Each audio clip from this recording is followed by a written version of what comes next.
Sobre el diván, recopilación de caricaturas psicoanalíticas publicadas en la revista The New Yorker.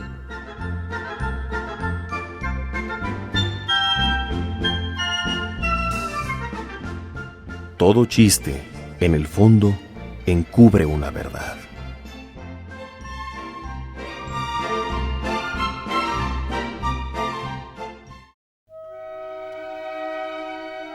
Sigmund Freud nació el 6 de mayo del año de 1856 en Freiberg, Moravia, que formaba parte en ese entonces del Imperio Austrohúngaro, en el seno de una familia judía. Fue el mayor de 6 hermanos, 5 mujeres y un hombre.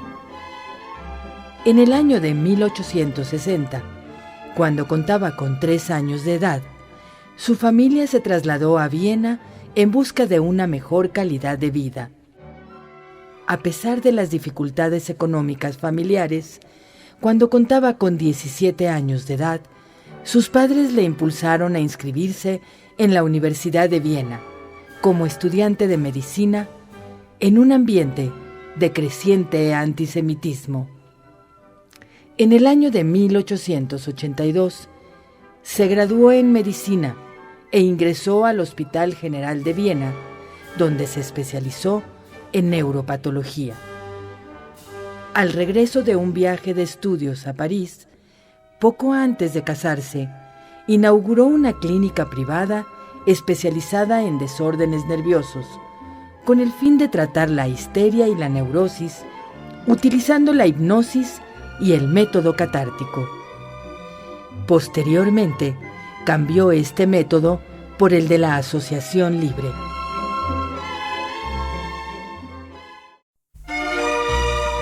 En el año de 1886, después de un largo noviazgo, contrajo matrimonio con Sarah Barnay, con quien procreó 6 hijos: Matilde, Jean-Martin, Oliver, Ernst, Sophie y Anna.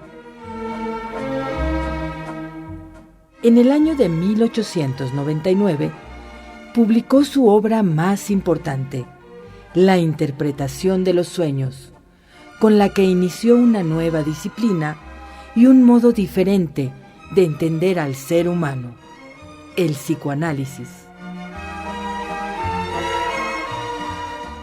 Corría el año de 1909, cuando Freud, junto con su colega Carl Jung, visitaron por primera y única vez los Estados Unidos de América.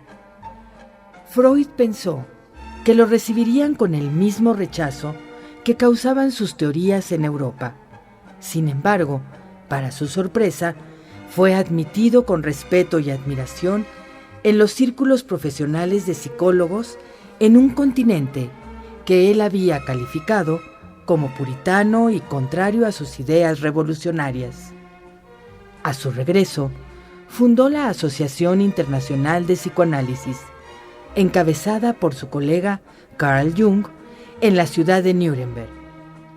4 años después, debido a un grave desacuerdo entre ambos en cuanto a la teoría psicoanalítica, Carl Jung fundó su propia escuela.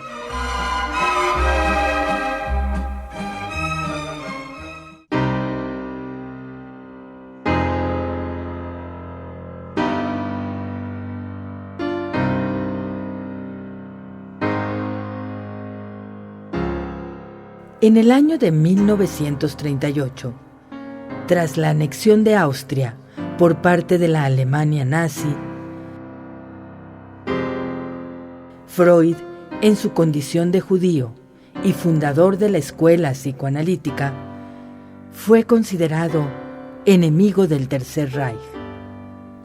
Sus libros fueron quemados públicamente y tanto él como su familia sufrieron un intenso acoso, a tal grado que se vio obligado a exiliarse en Londres, Inglaterra, gracias a la ayuda de sus amigos Ernest Jones y la princesa Marie Bonaparte.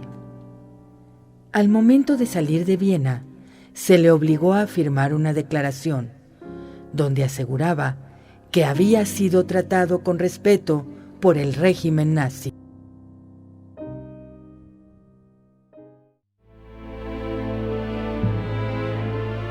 Los peores temores de Freud acerca del lado oscuro del inconsciente se estaban haciendo realidad.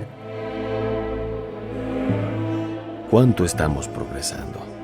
En la Edad Media me hubieran quemado y ahora queman mis libros.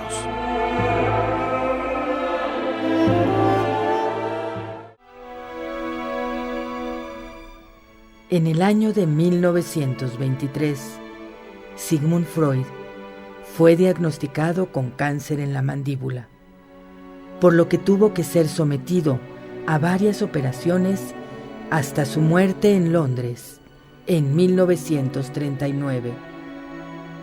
A pesar de su enfermedad, su intensa actividad nunca decayó.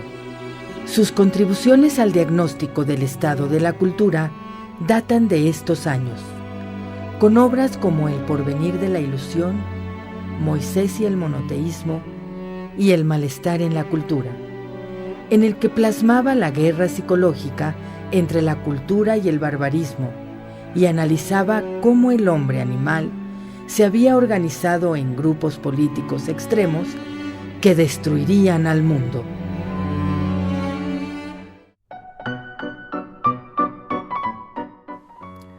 Uno de los libros más importantes de esta época es El chiste y su relación con el inconsciente, en donde explica que el chiste es una actividad que tiende a extraer placer de los procesos psíquicos reprimidos.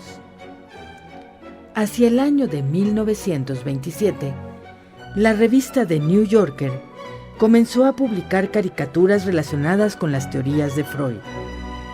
Más que ninguna otra revista, desarrolló los códigos e iconografías del entorno terapéutico como eran el psicoanalista barbudo, con acento alemán o vienés, el diván y los pacientes neuróticos que asistían a consulta.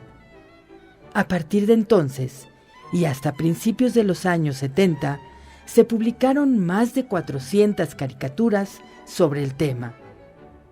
Los argumentos que se manejaron en los primeros años giraban en torno a los conceptos freudianos como el complejo de Edipo, los sueños reprimidos e inexpresables o la asociación libre. Los caricaturistas de la revista lograron con expresiones cortas abrir nuevos caminos en el campo de los chistes sin palabras y satirizaron la jerga psicoanalítica. El diván, usado por Freud en su consultorio, era un mueble de gran importancia y cliché de un sinnúmero de situaciones cómicas en las caricaturas.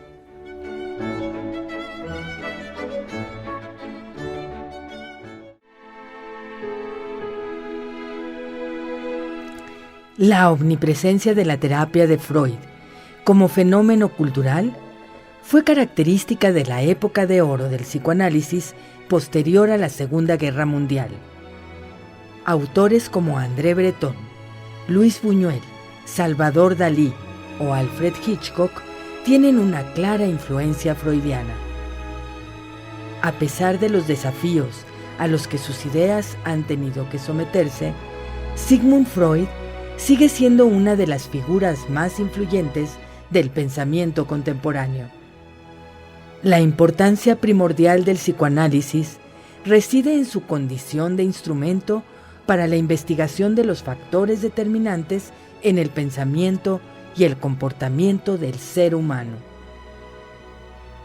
Su obra ha tenido un enorme impacto en las ciencias sociales, la filosofía, la teoría política, la literatura, el arte, el cine y en general en la cultura popular.